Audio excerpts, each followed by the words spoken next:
Pemirsa, di Oku Selatan, Sumatera Selatan, geger seorang suami tewas akibat luka di sekujur tubuh, sementara istri korban alami luka serius yang juga akibat senjata tajam.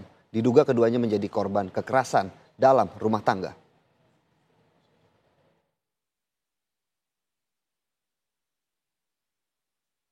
Penganiayaan berujung kematian terjadi di Dusun 2 Desa Pendagan, Kecamatan Muara II, Oku Selatan, Sumatera Selatan.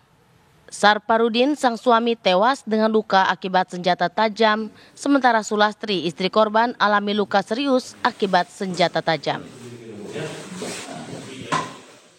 Petugas kepolisian dari Polres Oku Selatan yang tiba di lokasi langsung melakukan olah TKP dan meminta keterangan dari istri korban. Dari keterangan istri korban, polisi mengamankan F yang merupakan anak korban. Dugaan sementara, F, pelaku penganiayaan tersebut, kesal karena tidak diberi uang Rp300.000. Hingga saat ini polisi masih terus melakukan penyelidikan untuk memastikan pelaku penganiayaan yang berujung kematian. Dari Oku Selatan, Sumatera Selatan, Andi Salani, TV One mengabarkan. Pemirsa, untuk mengetahui bagaimana kronologis peristiwa ini, kami sudah bersama dengan saksi sekaligus tetangga korban, Syukur Hamidi. Selamat pagi, Pak Hamidi. Ya, selamat pagi. Pak, mungkin bisa diceritakan pertama kali bagaimana kemudian warga bisa menemukan korban yang tergeletak akibat pembunuhan ini, Pak? Ya, awalnya sekitar pukul 6 pagi, saya didatangi keponakan saya yang kebetulan rumahnya bersebelahan dengan saya.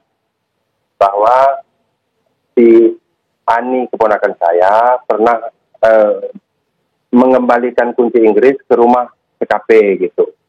Dia melihat posisi ibu Sulastri sudah terkapar berlumuran darah. Terus dia menghubungi saya, langsung saya juga ke TKP. Dan sama saya lihat posisi rumah pintu depan terbuka, ibu Sulastri sudah tergeletak di ruang tengah rumah korban gitu. Nah, terus saya menghubungi kepala desa, kemudian menghubungi salah satu anggota polisi yang berdekatan juga rumahnya dengan saya. Nah, kemudian datang polisi mengamankan TKP gitu. Langkah awal melalui petunjuk polisi bahwa mengantarkan Ibu Sulastri ke rumah sakit terdekat gitu. Nah, begitu Pak, kejadian awalnya Pak. Berarti ketika didatangi pelaku sendiri sudah tidak ada ya Pak ya di TKP ya Pak? Ya, sudah tidak ada, cuman terlihat Ibu Sulastri. Itu. Setelah ya. Sementara untuk suami korban seperti apa Pak? Ya, setelah polisi mengamankan Ibu Sulastri, ternyata di dalam kamar Bapak Saripudin ditemukan polisi sudah keadaan tidak bernyawa gitu, dengan luka di kepala. Itu Pak.